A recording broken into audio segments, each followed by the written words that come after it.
Hello and welcome to another episode of Professional Book Girl. My name is Kayla and I read a ton of books, so I recommend the best to you. And today is it's always an exciting episode because I always love to sit down and talk about books, but I've been having kind of an insane reading month. I have read so many books in April. It's really crazy, and you guys will see it all when I do the April wrap up, and next week's episode will be the April wrap up episode. But on this week's episode, I pulled out 3 books I read this month that I just really, really loved, and I'm going to chat to you guys about them. I really have just read so many books this month. I'm really just diving in here. Part of that is because, as you guys know, if you listen to last week's episode, I had like a health medical issue going on, and I really couldn't do anything. So I was just literally doing nothing but reading. And then last weekend I attempted a 24-hour readathon, which there is a vlog on K-Red if you want to watch it.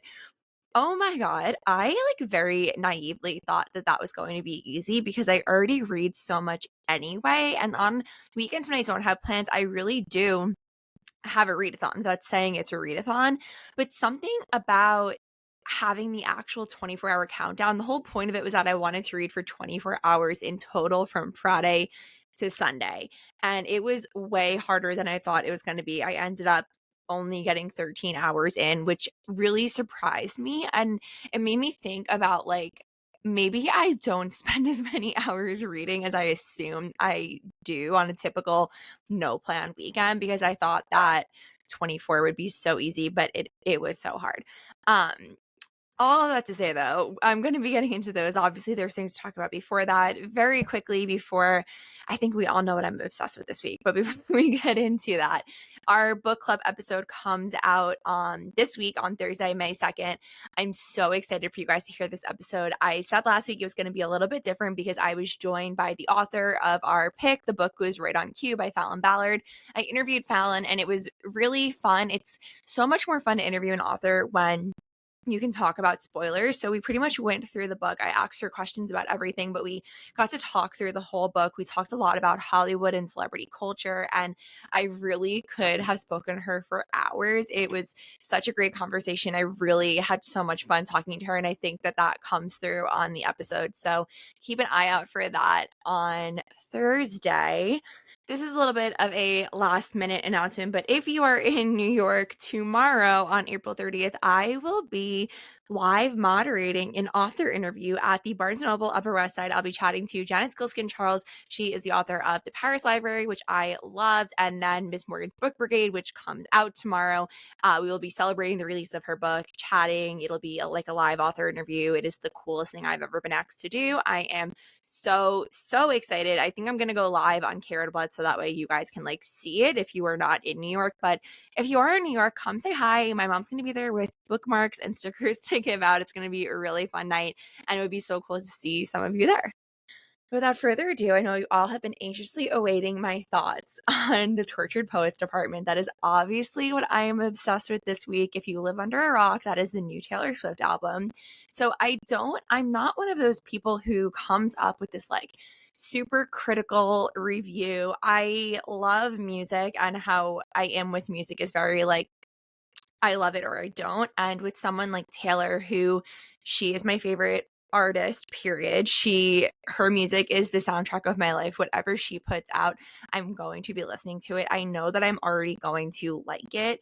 I don't necessarily I'm not immediately oh, where does this sit in my rankings? Because I really like to live with her music. I think it's really special that I've been listening to her since I was 12 or 13 years old. I was there from the beginning. And when I go back to certain albums, I different songs hit you at different times of your life and different ages. And I've been living with this album only for a week now. So there's so many freaking songs.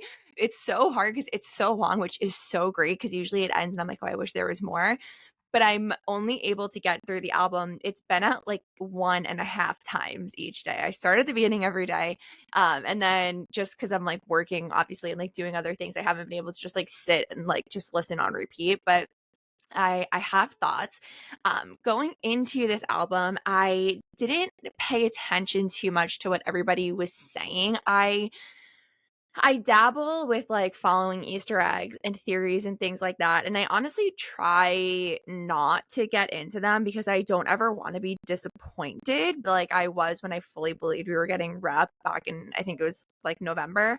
I try to just like, I like now people going like, oh, these were the clues that she gave us. Like I find that interesting. And so I didn't pay attention too much to what people were saying and predicting for the album, but you kind of can't escape that if you're I try not to even be on Swift Talk, but just because I listen to her, I get served all of those posts. And I did think it was funny how people were like, this, like the alchemy, for example, they were like, oh, alchemy is like when you're trying to create gold and it's like counterfeit then I guess, and they were like it's going to be about Joe, and really it's like the sweetest song about her and Travis. And I was like, people are just like coming up with these crazy theories just based off of the title. Like I thought it was funny for the song to just be so different from what everybody on TikTok was saying.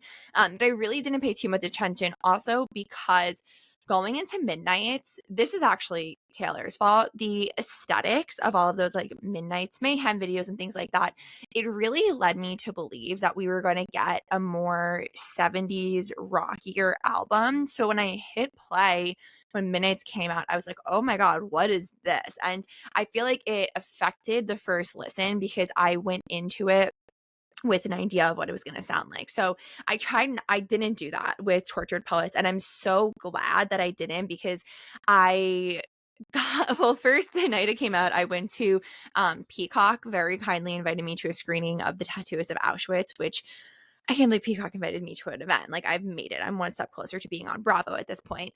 And I was like the perfect distraction. Like I went with one of my best friends came with me and we had like a nice night out.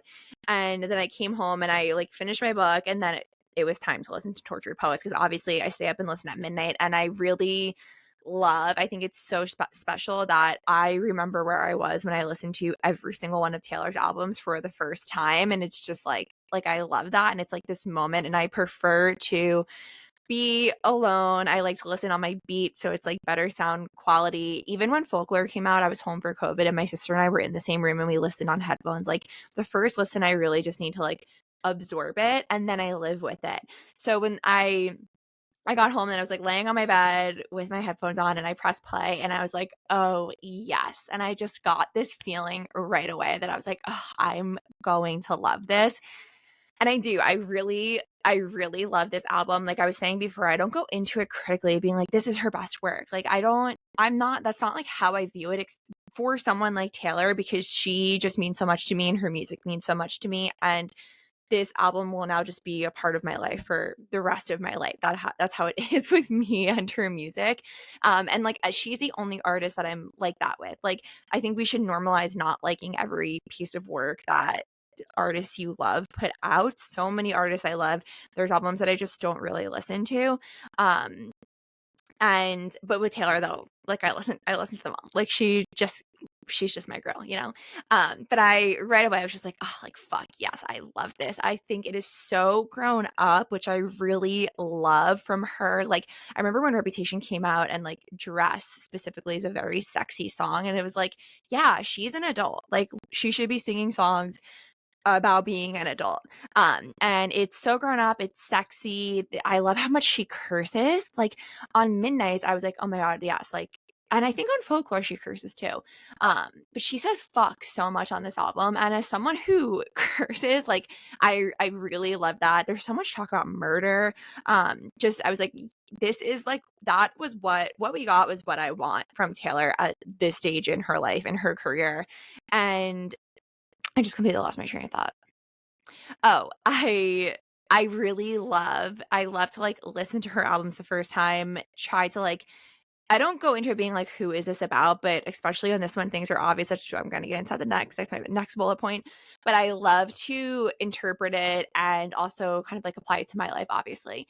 And then she usually puts out somewhere like how she came up with the song. So she did it on Amazon this time, and it made me love the songs even more, like specifically for Down Bad, how she was like, it's about a girl who she's like comparing being love bombed to being abducted by aliens, and then you're just dropped back on Earth into your life. And like I love that metaphor, and I love learning and like reading or hearing from her how she comes up with these stories to like show what she was going through in her life.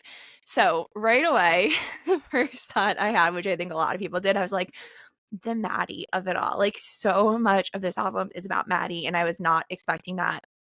And I'm sure some of you listening know this.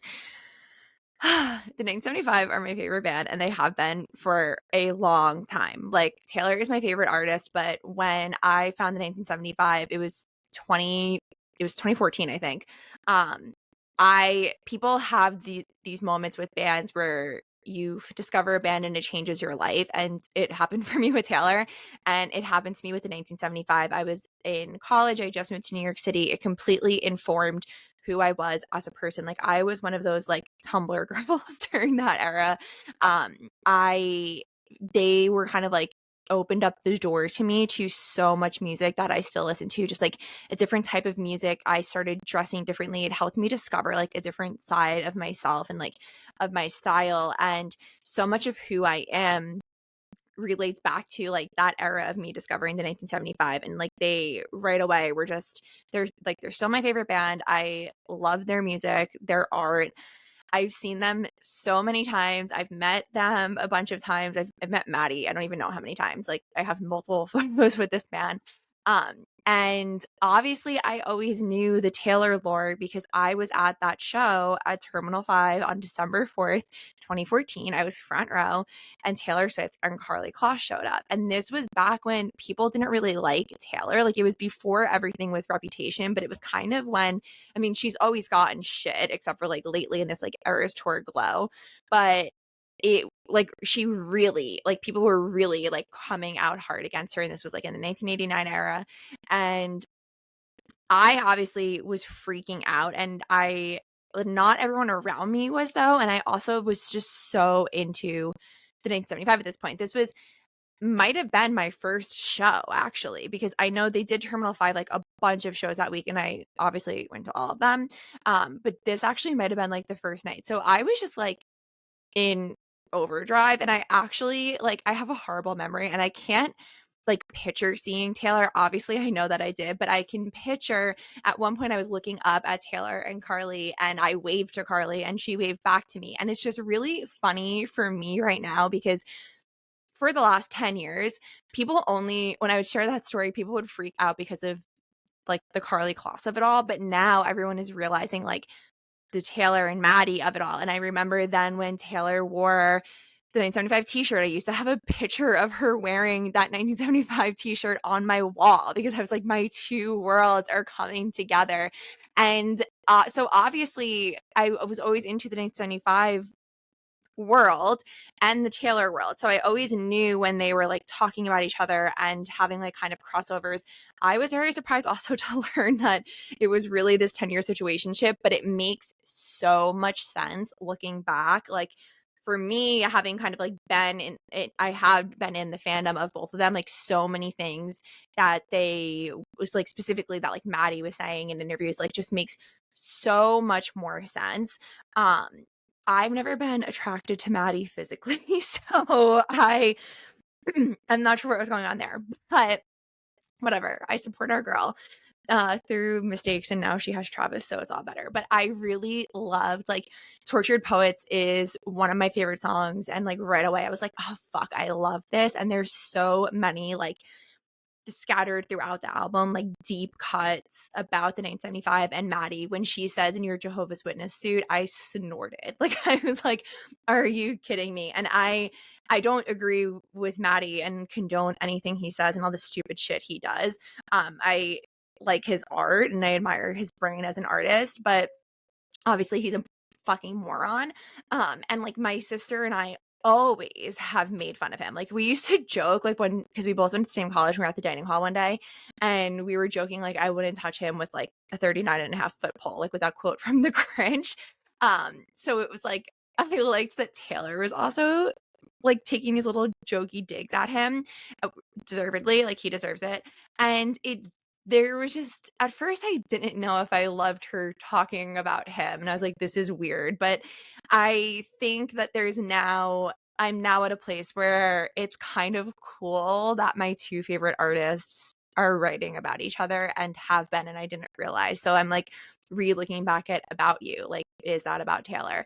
People on Twitter and TikTok though are like pissing me off because they just like don't realize the timeline of the world. They're like, Robbers is about Taylor. That album was out. The 1975 self-titled album was out before this ever started, and Maddie wrote Robbers like when he was in high school. So no, it's not.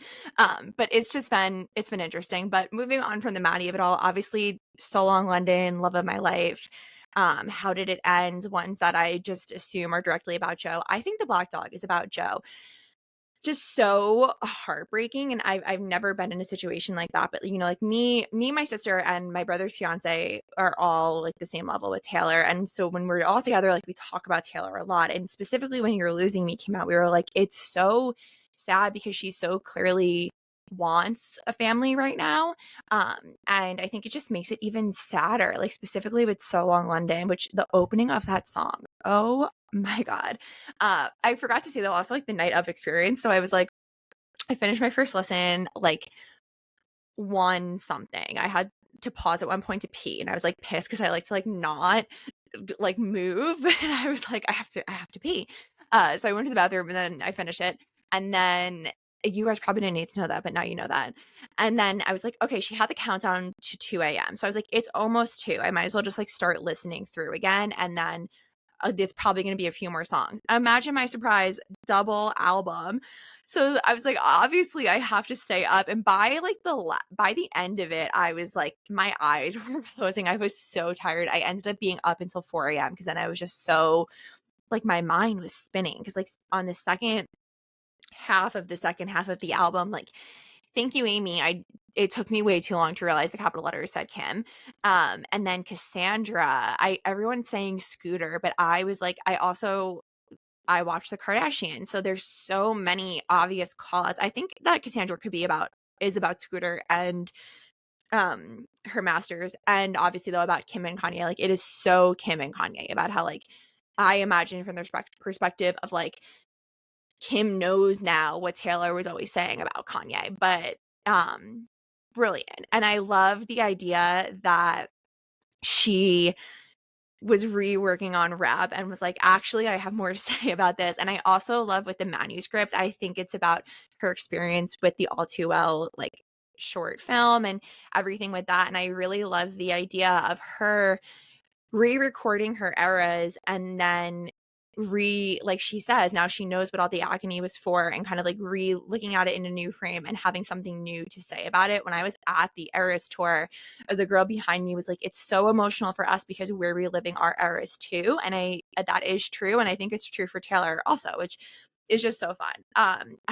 This could be a whole podcast about me talking about torture poets. I'm almost done, I promise. So the Travis of it all I was not expecting.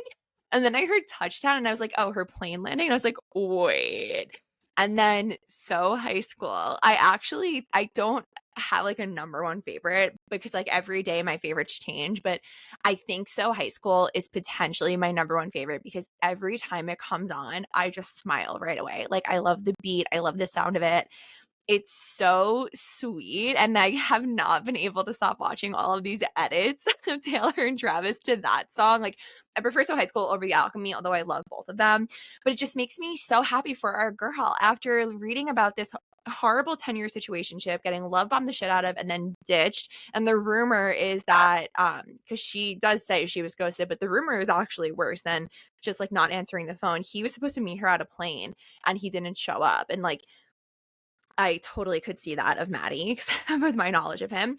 But she went through it, and I can do it with a broken heart, and we know that. And then just for her to like get Travis in the end of that rusted glittering summer, I love them so fucking much. Like, they make me so happy, and I'm trying not to be creepy about it, but like, I'm so invested in their relationship. I would be so upset. But after hearing The Alchemy and So High School, I'm like, what is the next album going to sound like? Like, I'm so excited for that already because they're just so sweet. And she made me like want a boyfriend, which I'm never like, I want a boyfriend, but I was like, oh, I want to feel like that. Like, it seems like she's just so happy. But I love it. And yeah, like I said, I'm living with it. My favorites change every day. I've been posting every day on Kayla what, like the song of the day, the one that stands out to me that day. Today, the day of recording, it's Down Bad, which what a freaking bop. I'm gonna like very quickly pull up. I'm looking at the track list right now. So Fortnite is like really growing on me a lot. Tortured Poets was right away one of my favorites. My Boy Only Breaks Favorite Toys. That one is also growing on me. Down Bad right away loved. So Long London, like stabbed me in the heart. But Daddy, I Love Him, I feel like is Love Story's like older sister, and I love it so much. And I love that she's like calling out the crazy fans. Love Her Shut the Slammer. Florida is really growing on me. Guilty as Sin, I could not get that was yesterday, song of the day. Who's Afraid of Little on Me right away. I was like, I am obsessed with this song. It is so Nesta. I Can Fix Him. There isn't one that I don't like. Okay, I'm not gonna say all of them. I'll just keep saying the standouts. Obviously, I Can Do It With a Broken Heart, Smallest Man Who Ever Lived, The Alchemy, Clara Bow. When she said Taylor Swift, I was like freaking out. The Black Dog, How Did It End? I love. So High School, I think, is number one. I look in people's windows as a metaphor for stalking people on social media. Thank You, Amy, I'm actually not obsessed with. Like, come back in a week when I probably am. But even on my first listen, I was like, I'm not really into this until I love when she says, like, and your daughter will come home singing my song. Love The Prophecy, love Cassandra, love Peter. I think Peter is Harry Styles.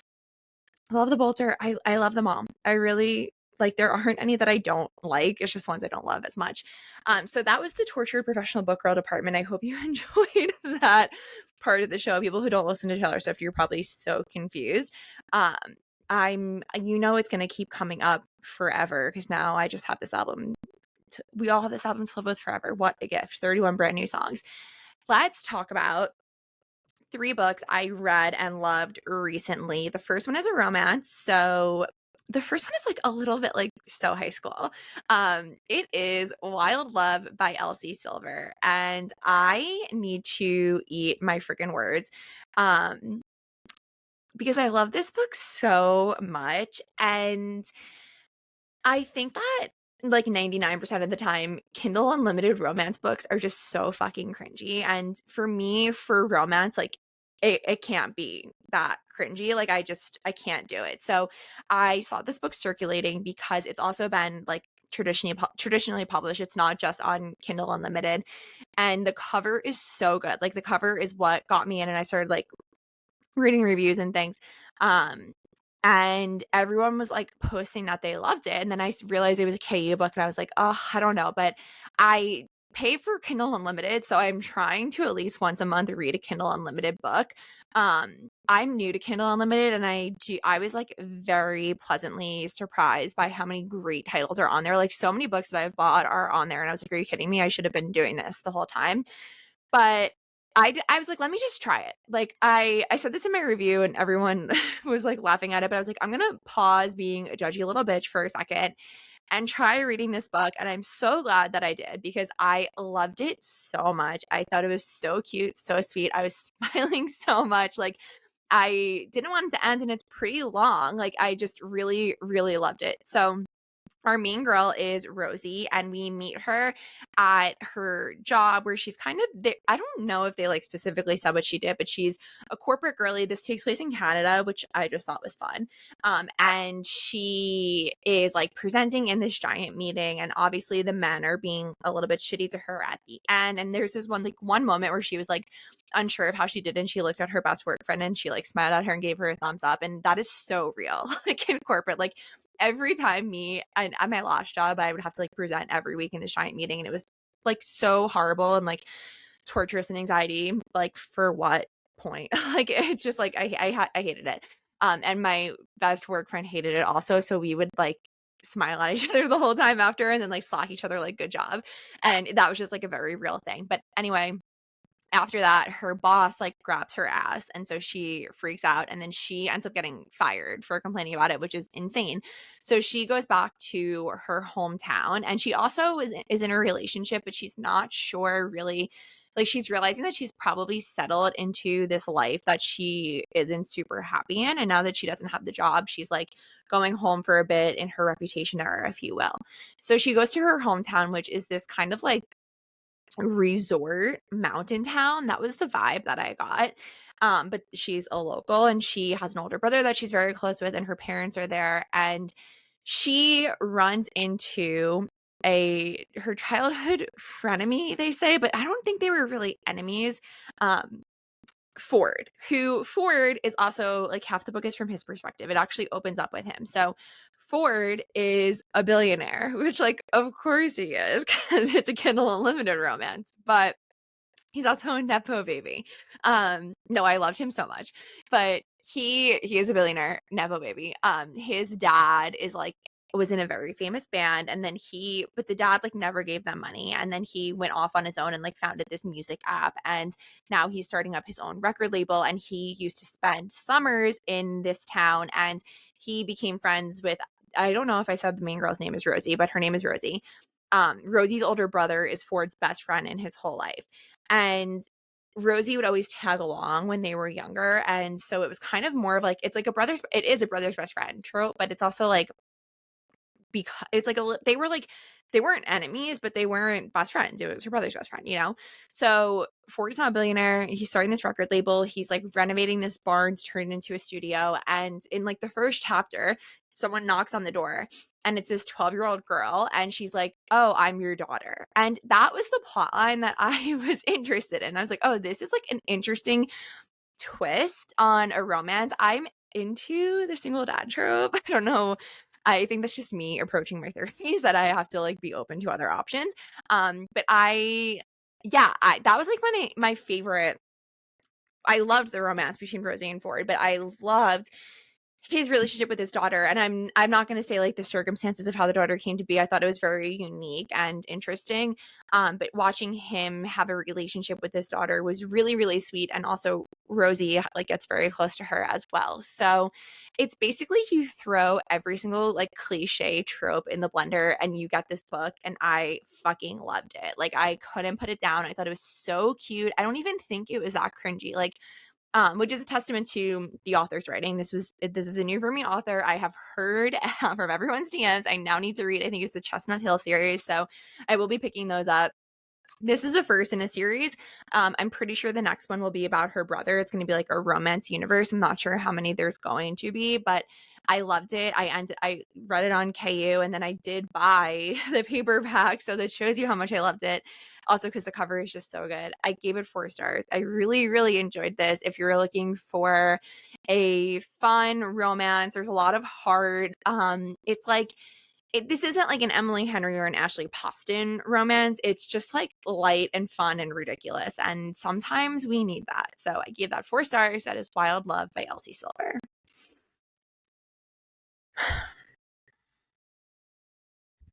The next book I read was The Reappearance of Rachel Price by Holly Jackson. This is a YA thriller, and Holly Jackson, that name might be familiar to you because she is the author of A Good Girl's Guide to Murder. It's a trilogy. I read the first one, actually. That was like one of my first COVID books, and I loved it. And I loved the second one, and then the third one was so bad. I think most people agree. She ended the series by going into a direction that I did not like. I don't think it made sense. I think she lost sight of who her characters really were, and it was honestly really disappointing. And then I didn't like her next book, which was a standalone 5 Survive. So I was nervous for this one, but the premise of it sounded so interesting, and I was like, I know this author can write books that I'll love, so I need to give her a chance. And I'm so glad that I did. I read this one. This is the first book I read. So if you didn't listen to last week's episode, I explained on that episode that I guess I've just had this giant ovarian cyst for a while, and I didn't know until it did something and started causing me intense pain. And I was in the city and I threw up on the street, and it was dramatic and it was a whole thing. And then I went home to see my doctors at home, and I was in extreme pain for days. Like I couldn't move, and I was basically reading a book a day because like I couldn't do anything else. And this was the first book I read during that. So I was still in like a lot of pain when I was reading this, but it was the perfect distraction to that. Like I just fell right into this. I couldn't wait to keep going. It's pretty long, but it is YA, so it does go by fast. And I just really loved it. So what is this about? Our main girl is Belle, and I think she's 18, but she's a senior in high school. And when she was a baby, her mom disappeared, and it became like one of the most famous true crime cases in America. So what happened was her mom, Rachel Price, took her to the mall, and where Belle was like, I think she was like 18 months. Like she wasn't quite two yet. And at the mall, something weird happened. They disappeared from the cameras, and then they are not seen again until the car was found on the side of the road. Belle, the baby, was still in the car, but Rachel Price was nowhere to be seen. So it's interesting to begin with. Like, did the mom abandon her baby on the side of the road? Was she taken? And also, like, how did she avoid all of these cameras in the mall? Like, where was she during that time? So if this was like real, I feel like it would be like a big case. People would be talking about it. But it's 16 years later. There have been no leads, no clues. We learned during that time that obviously it's always the husband. The husband came into, like, he was heavily investigated. He went on trial. It was a huge thing. He was proven innocent. Belle is so close with her dad. She gets so mad when people like bring up that he potentially did it. She kind of almost resents her mom for disappearing and putting her dad through that. And her mom's a stranger to her. Like she was a baby, like she doesn't remember anything. And people are like so crazy. They'd be like, "What, you don't remember?" And she was like, "No, I don't remember. I was like 1 in the car." But anyway, the book opens and Bella's like sitting down because her family has finally agreed to participate in a documentary about the case. So they're kind of like getting their side of the story out, hoping to further clear the dad's name. People are really interested in Belle because she looks like her mom and now she's an adult. And as they're filming the documentary for a bit, Rachel reappears. And when I read that part, I was like, what the fuck? And then I looked back at the cover and I was like, oh my God, it's called The Reappearance of Rachel Price. I thought it was The Disappearance. So I was like, did we know this was going to happen like so early on in the book? Then would follow, but which we did. So I'm not spoiling it for you. What follows from there, though, is so interesting because they're still doing this documentary, and now the documentary people are psyched. Like they just won the jackpot. Like they're like, oh, it's gonna go to Netflix and stuff like that. And like obviously, if this was real, I would have been watching it. But it's so interesting to see Rachel reacclimate to life after 16 years, meet her daughter. She's never met her. She hasn't seen her husband in 16 years, her family. And Belle is very hesitant to get to know her, which like it's weird. Like it's weird, kind of weird that she right away was like back living in the house because like they are all strangers. And I didn't blame Belle for being weirded out by that, but she starts noticing inconsistencies in Rachel's stories, and then she starts investigating her mom to try to figure out where she really was, and it really all kicks off from them. There's so much going on here. I really enjoyed this. I think this was a return to form for Holly Jackson. I'm so glad that I didn't write her off, that I still gave it a shot. This is like a perfect read in a day at the beach or the pool. Like now that thank God summer is coming up. I'm at the point in the year where I'm like, I need to be on the beach and I need to be planning a trip to Europe. And yeah, so I'm like gearing up for the beach reads. Get ready for all my beach read posts coming up. This would be a great beach read. There are so many twists. I thought it was a super solid mystery. It's YA, but her books do not read, well, Five Survive kind of reads like very young, but you don't have to be a teenager to read and enjoy YA is the moral of the story. I loved this. I gave it 4 stars. I was shocked by the ending. That is The Reappearance of Rachel Price. The final book is another one that I read when I was kind of laid up, and this also sucked me in and just like completely distracted me from the chaos of my life, and also like slight fear because any medical issue is just like scary. So I really was like, I always use my books to escape and like um I hated her by Taylor Swift. But this this is one of the books specifically that was able to help me like get my mind off of the like heavy things that I had going on. So it's Bye Baby by Carla Lovering. I can't remember if I said that yet. Actually realized after, it's so funny because I read another one of her books and I obviously now don't remember the title. It has like a wedding ring on the cover. And really like recently I was like, oh, I remember that book. I was like, I never read anything by that author again. And then I put it together after I read this one, thought it was the same author. So this book is about, I don't know if it's really a thriller. It's kind of more of a suspense, but it's really like a suspense about adult friendship between Billy and Cassie. So Billy and Cassie grew up together in this small town upstate. Billy was kind of more insecure. Cassie like grew up first in Connecticut, and then her dad lost all of their money and they had to move to this small town upstate, and she always wanted like this glamorous life. Like she knew the type of guy she wanted to marry, the type of life she wanted to have, the type of woman she wanted to be, which I don't necessarily think is a bad thing. They try to frame it as a bad thing in this book, but there's nothing wrong with knowing what you want and going after it, as long as you're not hurting anybody.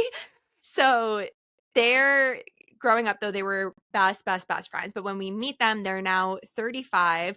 Also, I forgot one last thing I wanted to say about Tortured Poets. I'm not in my 30s yet. I'm turning 30 this summer, but I feel like so much of it like perfectly encapsulated this period of time, specifically in this time we're living in, where she was like, all my friends smell like weed or little babies, and everything else going on. I just loved it. Okay, anyway, we meet them in New York. They're 35. They still have very different lives and they're not really that close. So Billy works for this really cool travel site, actually.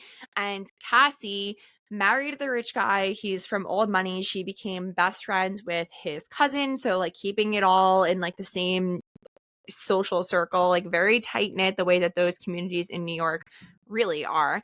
And she's an influencer and she also owns a clothing store.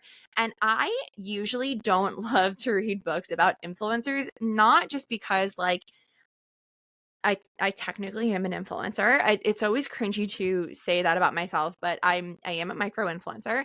But I find it weird though too, because like with what I do in my career, I deal with influencers in a different way. So I've always had a different view on influencers because I've been on the other end of it, like on the brand side of it. I thought though that the author did a really great job in this one. Like at some point she would be like, uh, she would talk about like the serotonin boost you get when people are liking your story, and it's like that is a real thing. Like it is a form of social acceptance. And I always find with my Instagram, like when I'm going through something, I don't ever share it for pity or for attention. I like to share things for awareness and to make people feel not so alone. Like when I open up about my mental health or things like that, and like she, with what happens in this book, she shares like a traumatic thing happens, and then it's like she feels better from people being like showing her love, really, or saying I had this happen to me too. And like I thought that was very realistic. Other bookscammers will probably understand that. So the book opens anyway, and they're leading very different lives, and they're not that close. And Billy is like still holding on to this friendship. And this was something also so relatable, the way that friendships change and evolve as you grow up. And I've totally been in Billy's shoes, where I've been like trying to hold tight to this friendship and like keep it, try to like preserve it in a form that it was when we were 16 or 21. And it's like as you grow up, those types of friendships change. In the real world, though, the best friendships are the ones that then when you're together, it's like no time has passed. You easily fall back into it. You know you will always be in each other's lives. Both like scenarios I have that at 16 and 21, those are the types that I have, which is really great. This book, not so much. Cassie like does not want anything to do with Billy. None of her new friends like her. She kind of looks down on her. And so one night, I'm gonna like be super vague, but I have to say, and this is on the back of the book, so I'm not spoiling it. Billy is a floor below Cassie's apartment, and she hears screams, and she realizes it's Cassie's infant daughter. So Billy goes and gets her, and takes the baby. So then we're following Cassie as she thinks her daughter has been kidnapped. And that whole storyline plays out. But there's also another perspective where they go back in time and we follow their friendship from when they met through to, like, we see how they got to where they are now. And I just thought this was so interesting. Like, both timelines had elements of suspense. Cassie, you can, in the present timeline, you know that she did something in the past because she's worried something has caught up to her with her daughter going missing. And there's a lot going on when they're teenagers. I loved both timelines equally. I really loved where this went. I thought it was a really interesting exploration on adult female friendship, on how that changes. It was it was so good. Like, I just really enjoyed this. Like I said, I would say this is suspense versus thriller, but there still were like twists and turns that I didn't see coming. I really couldn't put this down. I love the influencer culture of it all. She reminded me, like, I was picturing her as something Navy, Ariel Charnas, because of the, like, she's an influencer with these super adorable children. People follow her because of how she dresses. And so then she makes this fashion line, and you see there's a lot going on with her business. There's a lot going on with her husband. Like, both of them have, like, you also see things that are going on in their individual lives. And yeah, I can't really say too much more because it's a kind of thriller. But I gave it 4 stars. That is Bye Baby by Carla Lovering. I really enjoyed it. That is our show. Thank you so much for listening. Make sure you read the book club pick really quickly if you have time. Right on Cue by Falon Ballard. That episode will be out on Thursday. And I think you guys are going to be excited to see what the next book club pick is, because, yeah, that's all I'm going to say. Stay tuned for Thursday for that. And next week we'll be doing the April wrap up, and there will be so many books. This is probably going to be the biggest wrap up yet. So get your typewriters ready for that one. Thank you so much for listening. Follow me on Instagram at Kara. Follow the show at Professional Book Girl. Please make sure you're following, subscribe, whatever you don't ever podcast platform you are listening on. Leave a review and a rating. It would make me so happy. I will see you on Thursday.